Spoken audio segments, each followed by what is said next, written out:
안녕하십니까. 작은소리 상자 김창대입니다.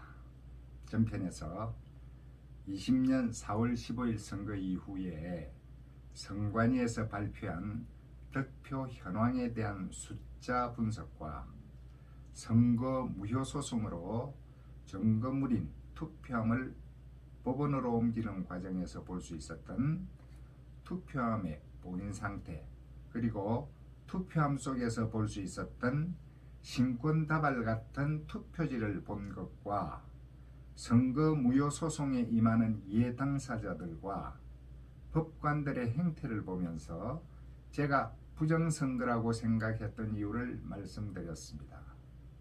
오늘은 현재까지 120여 건이 진행 또는 계류 중인 선거 소송 중에 재검표가 실시된 인천 연수, 그리고 경남 양산, 서울 영등포 세 곳의 지역구에 대한 재검표를 하면서 그곳에서 나온 증거에 대한 이야기를 해보겠습니다. 먼저 이 이야기가 들어가기 전에 여러분들에게 묻고 싶은 것이 있습니다. 만약에 우리 총선이 부정선거에 의심이 있으면 어떻게 처리해야 합니까? 그냥 묻어버리고 가야 합니까? 아니면 부정선거가 의심이 되는 부분에 대해서 그 의심을 풀어줘야 합니까?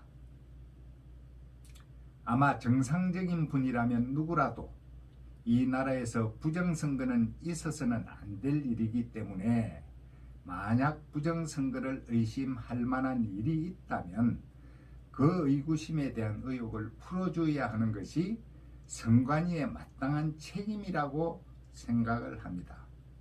그리고 최소한 제기된 소송에 대한 진행을 법에 따라 공정하게 진행하여 그 시비를 가려주는 것이 법원의 마땅한 역할이라고 생각하실 것입니다.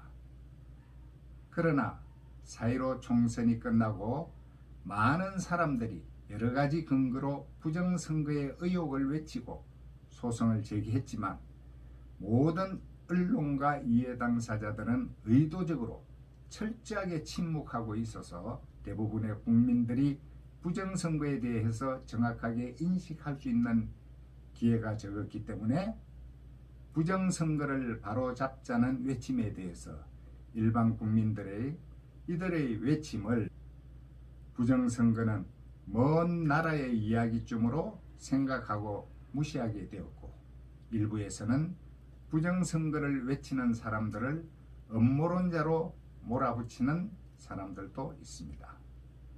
전편에서 말씀드렸던 선거 후 실물 증거를 보기 전까지는 저도 비정상적인 통계와 이해 당사자들의 행동을 미루어 짐작하건대 정상적인 선거가 이루어졌다면 있을 수 없는 일들이 벌어졌던 객관적 사실을 가지고 부정선거라고 생각을 했었고, 저와 같이 부정선거라고 생각하는 많은 사람들의 근거도 저와 크게 다르지 않았다고 생각을 합니다.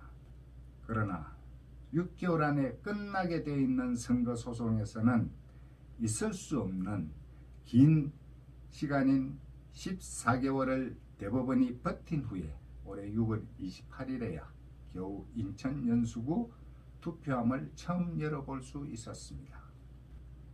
여기서 후보자들의 재검표 결과 우리 선거 소송 역사상 가장 많은 수백 표의 오차도 있었지만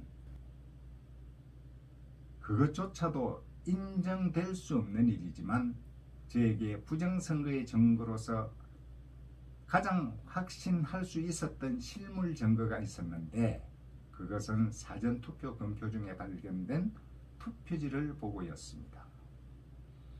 프린트로 출력하여 투표한 사전투표지가 재검표에서는 인쇄한 투표지가 쏟아져 나왔다는 것입니다. 제가 앞편에서 이야기했듯이 투표함을 소송 증거로 법원에 보관하기 위하여 옮기는 과정에서 보았던 투표함의 봉인의 허술함과 그 안에서 볼 수 있었던 빳빳한 투표용지의 본색이 드러났다고 생각을 했습니다. 우리나라 모든 사전투표에서는 앱손 프린트로 프린트되어 출력한 투표지에 유권자가 투표를 하게 됩니다. 그런데 인천 송도, 경남 양산에서는 재검표 현장에서 사전투표용지가 프린트가 아닌 인쇄된 투표지가 쏟아졌다는 사실입니다. 이거 이상 무슨 빼박 증거가 필요하겠습니까? 내가 그것이 어떻게 인쇄라고 단정할 수 있느냐라고 하면 재검표 현장에 참관했던 인쇄 전문가들의 이야기이기 때문입니다. 개표 현장에서 사전투표지의 아랫부분이 배춧잎 잎사귀처럼 녹색 잉크 바탕에 비례대표 국회의원 투표지가 겹쳐서 인쇄된 투표지가 발견된 것입니다. 도저히 프린트로서는 만들어질 수 없는 투표지가 발견된 것입니다. 또 하나, 프린트로 만들어질 수 없는 한쪽 여백이 없는 투표지입니다. 배춧잎 투표지나 한쪽 여백이 없는 상태의 투표지는 사전 투표지를 출력하기 위하여 사용하는 앱손 프린트에서는 출력될 수 없다고 합니다.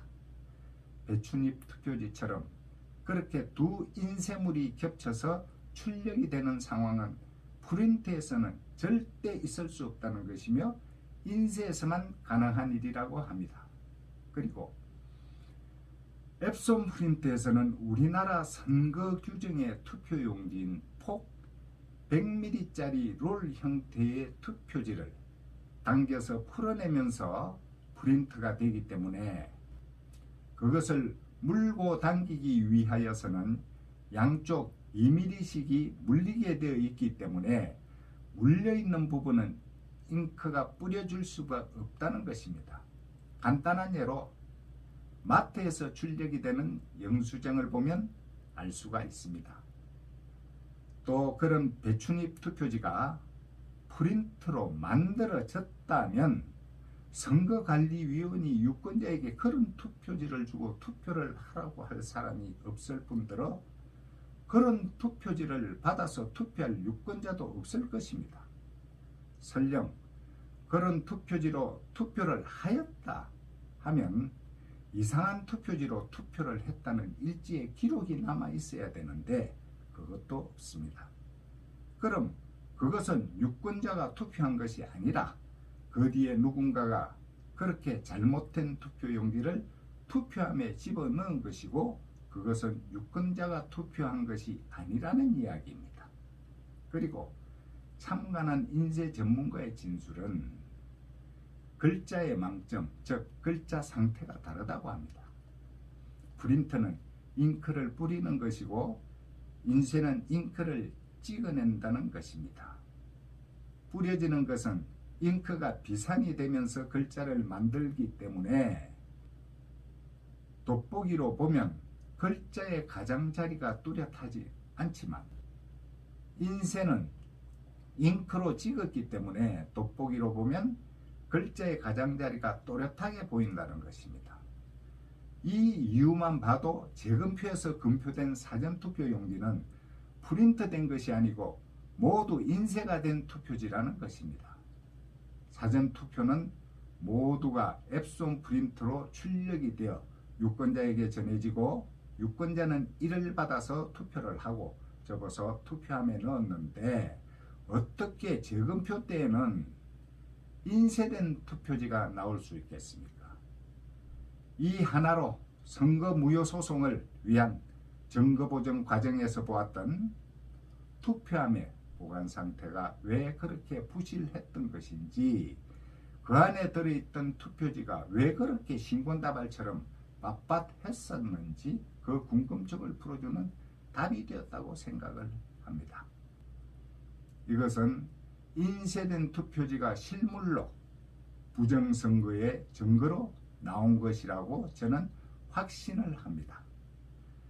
그 외에도 투표용지의 두께나 무게가 프린터 용지가 아니고 더 무겁고 두꺼운 인쇄 용지였다는 전문가의 증언도 있었고, 투표용지에 각 선거관리위원회 도장이 찍히는데 알아볼 수도 없는 거의 일장기 수준의 도장이 찍힌 투표용지가 한 선거구에서 수천 장씩 쏟아졌다고 하며, 붙어있는 투표지 세로 부분이 절취하다가 남은 잔해가 있는 투표지가 발견되는가 하면, 두 번째 실시했던 양산의 재검표 당시에는 투표인이 찌그러져 여러가지 모양의 투표인 도장이 찍힌 투표지가 수천 장 발견되었다고 합니다. 뒤에 지적한 사실은 접어두고라도 저는 사전 투표지는 앱손 프린트로 출력이 된 후 유권자에 의해서 투표인이 찍고 투표함에서 넣어졌다가 개수가 된 후에 지역선거관리위원 사무실에 보관되어 있다가 소송에 의하여 법원에 증거로 보존되어 있던 투표지가 어떻게 인쇄된 사전 투표지로 재검표 현장에 나타날 수 있는지, 그 사실 하나만으로도 부정선거라는 것을 실물 증거로 확실히 증명이 되었다는 것입니다.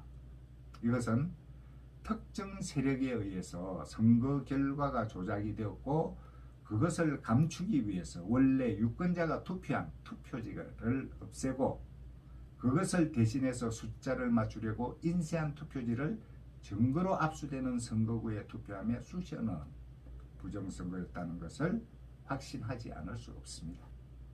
저는 이것을 부정선거의 실물 증거로 보고 제가 4.15 총선을 부정선거였다는 것을 더욱이 확신하게 된 것입니다. 이제 부정선거의 시비는 가려졌다고 저는 생각합니다.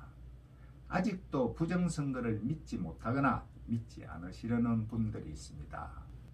이러한 분들은 이러한 부정선거의 실물 증거를 보지 못하였거나 아니면 부정선거 빼박 증거가 있다 하여도 보고 싶지 않은 분들일 것이라고 생각을 합니다.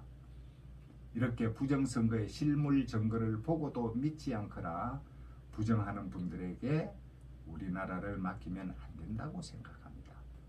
이런 부정선거가 물적 증거까지 나왔음에도 이를 그냥 넘어갈 수 있는 대한민국이라면 우리가 지켜왔던 민주주의 대한민국은 끝났다고 생각을 합니다.